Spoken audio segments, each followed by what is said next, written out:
Welcome to Just Thinking. I'm Mary Greendale. Today we're going to be talking with Sara Zarelli, who is the chairperson for the Holliston Historical Commission, as opposed to the Holliston Historical Society. They are two very different things. The commission is a part of town government and has some authorities and responsibilities that it has to manage. We're talking about a demolition bylaw that has been on the books for many, many years. But for a few years now, they have been talking about making some changes because they have found that they are running into some issues with it.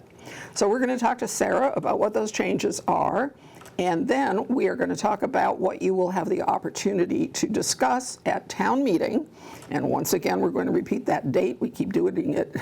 May 7th, there will be the beginning of the town meeting. It may go to May 8th, but we never know. I don't really think so this year. It's not that big a warrant. But anyway, so Sara Zarelli, thanks for joining me. Well, thank you for having me. Sara and I were both on the Historical Commission for a while, so I'm familiar with her talent. So the demolition delay bylaw, and we certainly know from personal experience, was a very clumsily written kind of language. Mm-hmm. So why don't you tell us how that, not how that started, because who cares, it got there, you know, but what did we find were the problems with it, and then what are you trying to fix? Yeah, so the bylaw actually dates to 2006, and I think it's worth starting by saying at the time, Holliston was pretty forward-thinking to have this. A lot of communities still throughout the state do not have a demolition delay bylaw, so I think the fact that we are one of 160 communities to have one on the book says a lot about how this community really does value preservation and making sure that the things that matter, the places that make us say, this is Holliston, I know I'm home because I see this, or because I go downtown and I go to this business, making sure those things get to stick around. So when we look at this bylaw right now, there are three really big challenges that we're trying to address. The first is that the bylaw right now applies to anything that is 75 years or older. So this is a rolling deadline. So that means that every year more and more properties are added. And in Holliston, we're about to hit a tidal wave of properties because 40% of our residences in Holliston were built between 1950 and 1969. And so what we're trying to do is to make sure that this big swath of properties, which preservation professionals really, the jury's still out. We're not sure how significant these homes are and whether or not they need preservation. And we're trying to really assess the right way to deal with this going forward. The other thing about the bylaw as it stands is there are procedures, but there's no formal application process, and it's not actually well known. So this has proved a huge headache for the building inspector who has to administer this, because he has to go through on a case-by-case basis, flag properties, connect with us. It's become a real administrative burden. And then for homeowners and other property owners, they often don't find out about the bylaw until it's flagged by the building inspector, and it's kind of becomes like, oh, another thing, rather than what could be a really collaborative process about here's what's special about your building, and let's work together to get what you want done and also protect the parts of it that have historic character. And then the last thing is that our current demolition delay bylaw is for 6 months. So that means that if we determine a property is both historically significant and preferably preserved, that there is a 6-month waiting period before a demolition permit can be issued. And what we've found is that 6 months simply isn't enough of a roadblock. And that's because for someone who's working with financing, 6 months doesn't really have a financial impact. Even for a homeowner, 6 months is something that you can simply wait it out. And what we'd really like to do is be able to bring people together in a conversation. So we want to move us more towards the statewide norm, which is over 60% of communities have 6 months or more, 12 months or more for a demolition delay period. We want to move ourselves in line with that so that we can have conversations with property owners and homeowners about finding a solution that may include demolition, but also includes ways that we can preserve aspects of the property's materials, style, or even just documenting it so we understand what's being lost. It's important to say, I think, that we are also trying to document the historical properties that we have in town right now, and that is an ongoing survey of at least 100 plus business buildings or home business, buildings downtown. from my experience on the commission, one of the biggest challenges is that definition of historical significance. Does this bylaw address that at all? So this bylaw does provide more precise language, but one of the challenges in the preservation field as a whole is that historic significance is really hard to tightly define, because just because it's old doesn't mean that it's necessarily important, and that significance means a lot of different things to different communities. And so what I like about the definition that we've come up with is there's room for people in Holliston to say, well, you know what, but this thing, this building, this place really makes this place special. It gives us this sense of charm, historic charm and importance. I was looking back at the Envisioning Future Holliston survey, and 80% of respondents said preserving historic charm, that was the words they used, was either extremely important or very important. And I think that says that people do really have really a buy-in and a sense of attachment to the character, the historic character of the town. And the definition we're proposing really allows folks to say not only is it old, but that it does these things that give us this sense of place within our community. Yeah, in my mind, it's like, tell me that you're going to tear down the building that has Fisk's, and I'm going to say, wow, it's not just the building. There's a whole lot of community inside that store. So, okay. So what are the different challenges that you anticipate in the new bylaw? Do you think there are any that we might hear? Yeah, so I think we're going to hear about fees, because no one likes to pay, no one likes fees. I'll just put that on the table. We are assessing a $100 fee because we need to have a fund available that will allow us to bring in experts when we need them to help us assess buildings. The commission is all volunteer. It's a wonderful group with a huge amount of diverse experience, but no one is a professionally trained preservationist. And so sometimes we need to help bring in a preservation historian or a preservation architect to help us say, hey, looking at this building, yes, it is really significant. It's worth making a real effort to save, or, you know, maybe if the community doesn't say this is important, it's okay to let this one go. So that fee is going to fund helping us get the expertise to help us make really good decisions in a case where maybe it's not so clear as to the significance of the building. Will the homeowner be affected by this bylaw, or how? How will she? Yeah, so homeowners should see a couple of benefits from the new bylaw. First of all, the new bylaw will set set a hard date for cutoff. It'll be at 1950. So 1950 means that everything that's currently protected by the bylaw still will be, but it's going to stop that huge influx of properties. So we're talking things in the Queens, the Orchards, these other neighborhoods that were developed between 1950 and 1969.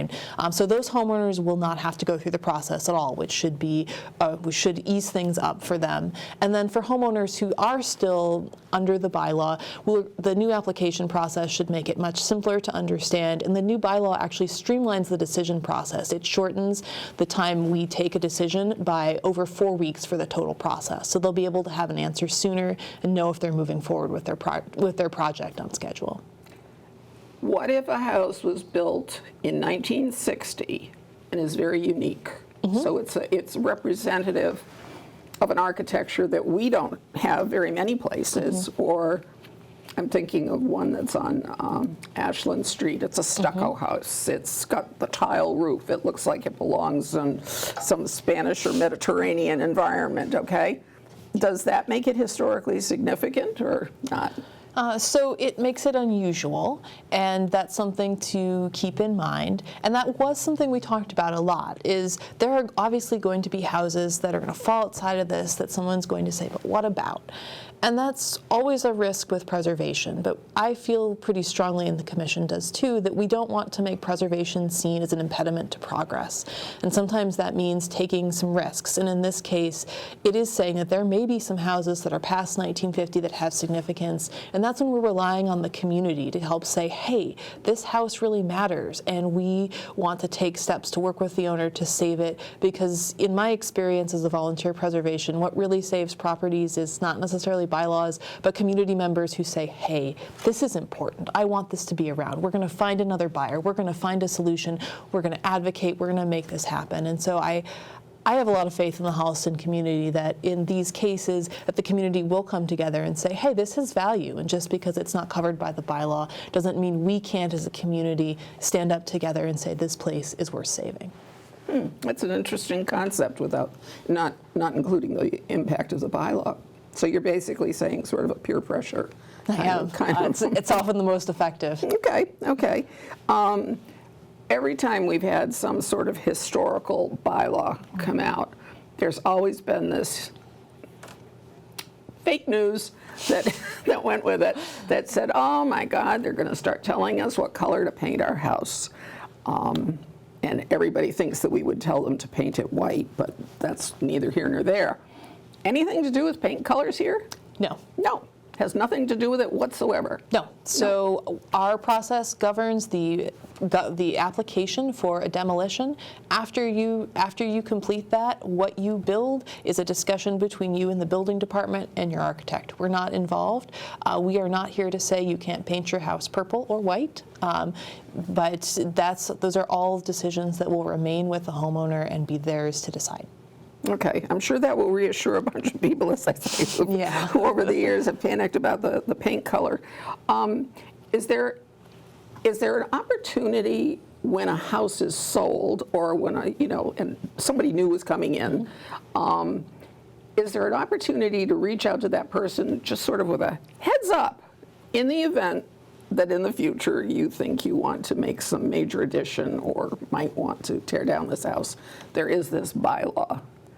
Yes, so I think one of our goals with this is not only to improve the bylaw, but to improve our outreach, because while the application process, which will be clear on our website for the Historical Commission and on the building inspectors, we would like to do some outreach, particularly to areas of town that are known to have a high concentration of homes or buildings that would fall under the bylaw, and to work with residents in advance before someone is thinking about demolishing, so that it's on their radar. I think it is important to note, though, that demolition a permit will not transfer to a new owner.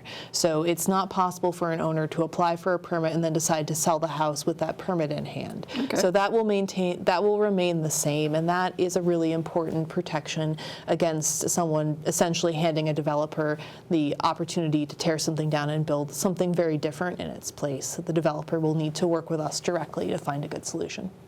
I think it's interesting if you drive through Brentwood as one of the first of the very large developments. There are at least three, and then there's one on the way to Brentwood, 4 really old, beautifully kept properties. The one of them was the actual farm from whence we got Brentwood, and so forth and so on. So somewhere along our history, we've had enough people that cared about these properties that when they're sold, they're taken care of. They're, sold as they existed. Is there anything to give you any kind of feeling that that's changing? Are we starting to see what other communities have seen with more and more tear downs? Yeah, I think that every community that is in the Boston's Metro West is seeing pressures, because there is a statewide housing crisis. I know that's not news to anyone, but there is pressure to think about building new things, and even in existing communities about creating bigger houses. And part of that is we've changed how we live over time, and structures that architecturally made a ton of sense in the 1940s may not make a ton of sense now. We do understand that, but I think every community is facing this and approaching it in different ways. Demolition delays are a really potent tool for this if it's historic, but there are other different kinds of codes and zoning solutions that communities are also looking at, depending on the age of structures and what type of quality or feel they're trying to preserve within a certain area. So I think it's something that everyone is struggling with, and certainly the Historical Commission is looking beyond demolition delay to think about how we can work with planning and zoning to address downtown design standards and similar things, to see how we can preserve the downtown character of Holliston, because when we talk to residents, that's the one area that people across the board say, this is special, we don't want it to change. So that's something we're really looking at, because we're aware that pressures not only hit residences, but they also hit business districts as things change as well. Yeah, and that downtown area is a combination. It's called Village Commercial for for a reason, and that is that we have residences and commercial entities in the same buildings in some cases. So trying to find the balance for the demands of a business and the demands of a home, and also meet design standards of some bureaucracy, can get to be pretty challenging. But with the sewer project that is slowly advancing, Yes. that opens a door for some development that, some of us might not want to see in tearing down buildings, as I said, the building with Fisk's in it. I would not be happy to see that go, because it is sort of the linchpin of downtown. Yeah, I think you would be joined shoulder to shoulder with a lot of community members who have really strong attachment to not only the building for how it looks, but what they experience within it. Yeah. Like what it's like to go to Fisk's and to have that moment in your community. And so I think that is something that the Commission's really aware of, that we are doing a lot of documentation, as you mentioned. We have received a grant from the Massachusetts Historical Commission to fund that work. It's currently in process. We're working with the Planning Board, as mentioned, to think about specific design standards for that village commercial, and I think it's something that we have to keep running on a parallel track with this demolition delay request, because even it goes together. So even if we, we're successful with the demolition delay, that protects some things, but it doesn't necessarily provide the same continuity of character that we would get out of, say, working with design standards. So it's really about bringing different regulations and different ways to look at development and redevelopment in a way that keeps Holliston having the same feel and unique look and character that people say, this is my community, but still honors that our community is changing, and that as new generations come and go, they may want to alter the fabric of the community to make it meet their needs as well.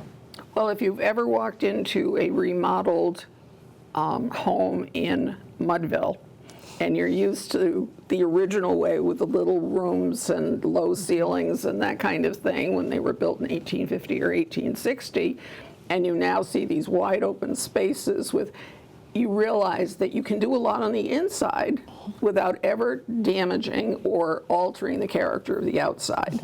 And I know that that's part of the discussion in doing anything about design guidelines. That will be part of the discussion, because I remember that we were pretty adamant as a group that just, you could put a roller skating rink inside of it, but you just can't make it look like a metal building with a tin roof. And I think that's a really important point to emphasize, is that we want historic buildings to be lively, lived in, used, and part of their community. Like a historic building that isn't in use doesn't do any good. It doesn't really add to the community's character or, frankly, the community's value if it's just a dead, quiet building. So we want people to adapt these buildings on the inside and even a bit on the outside if necessary to be able to have the modern uses that still make them homes, that still make them viable businesses. And that's really important to us. We want these buildings used and alive and enjoyed. So will the language for the bylaw be in the warrant when the warrant is published on the 23rd? We believe so.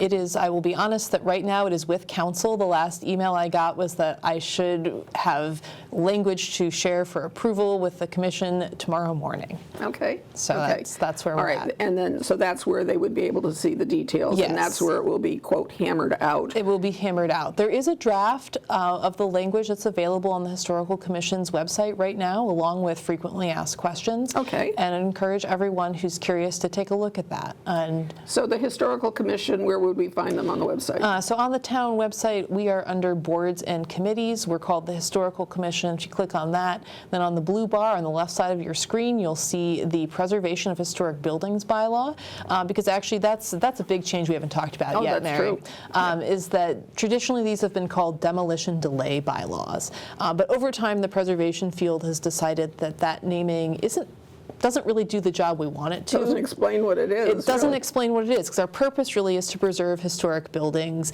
Demolition is not our desired outcome. We're looking for different things. And ultimately, when we talk to people about it, we find that across the board, people are more interested in preserving things than delaying demolition. Yeah. It's a small shift, but one that matters. And so if you click on that Preservation of Historic Buildings bylaw section, you'll be able to see a brief summary, a link to the full proposed bylaw, and then also a list of frequently asked questions that we've heard as we talk to community members and homeowners.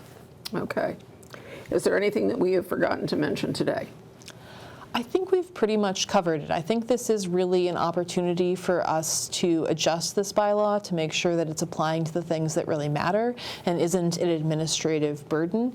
And I think it's a chance for us to also really make it effective. As we were looking at this, the demolition delay process is a long one. When you start with an application, it comes to the Historical Commission. After the building inspector goes through it, then we have to have a meeting to decide if it's historically significant. If we say that it is, then we have to hold a public hearing in which we decide whether it is preferably preserved or not. And if we say that it is preferably preserved, then we have to move into the delay period. And so it's a pretty long process with a lot of thought. We ask for a lot of materials from owners, and it really strikes me that when we look at just a 6-month delay, it's really not, after this thoughtful process, we're saying, okay, now we have 6 months to sort this out. It's just not enough time. And if we're saying, as I think we do as a community, that we value preservation, we need to have the 18 months to really be able to work with owners to find a better solution. And I think the great thing about the way it's written is that as soon as we find a solution, we can lift the delay. So in many cases, it will be less than 18 months because we'll be able to find a good solution that works for all parties. Sounds good. All right. Town meeting then, May 7th. Yes. Okay, and before town meeting, go to the website, the town's holliston.ma.us, and scroll on committees, look for the Historical Commission, look for preservation on the left. So that's it for this show. We look forward to seeing you next time, and in the meantime, remember, town meeting, May 7th. Okay, thanks so much.